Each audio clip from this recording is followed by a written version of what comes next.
身为一个全台走透透、深入体验在地客庄文化的背包客，今天来到一片自然山林的大山背中，走在环山步道上，享受大自然的氛围。我看见前方有栋建筑物，而听居民说，这边曾经是一间学校。大山背到底是一个什么样的地方？有一句客家谚语，它是这样讲：因为我家台山背，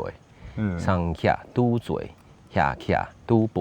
他是说大山背的地形很陡峭，有女儿不要嫁来大山背啊，吃番薯绑住财，就是说吃番薯还要配地瓜叶，就是在形容这个地方生活很困苦。我有听说，是不是以前啊，这里是一个小学？是，这边以前是日据时代就存在的一个小学，但是在30年前，因为学生太少而废校。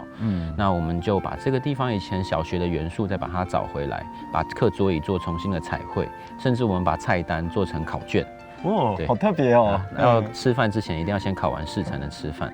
曾经是丰商国小的这里，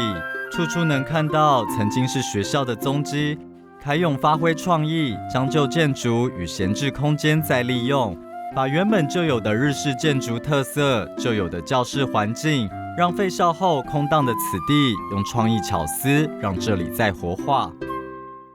以前的小学生他们在农忙的时候都要帮忙家里务农，那当初就有一个很了不起的校长，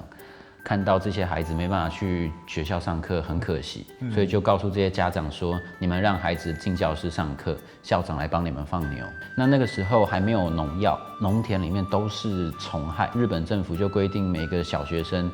一定一天要抓100只橡皮虫，所以校长又想出了一个点子，大家都在田里面，那不如校长到田里面帮大家上课。校长啊，真的是尽心尽力的为这个学校付出很多心血。对，边抓虫边教他们怎么算数学。而且我发现这个馆啊，连屋顶上啊都画满了这个漫画。因为是很漂亮的日据时代的木造建筑，所以我们希望让大家愿意去抬头看，所以我们就借用刘兴清刘老师的作品，把它布置起来。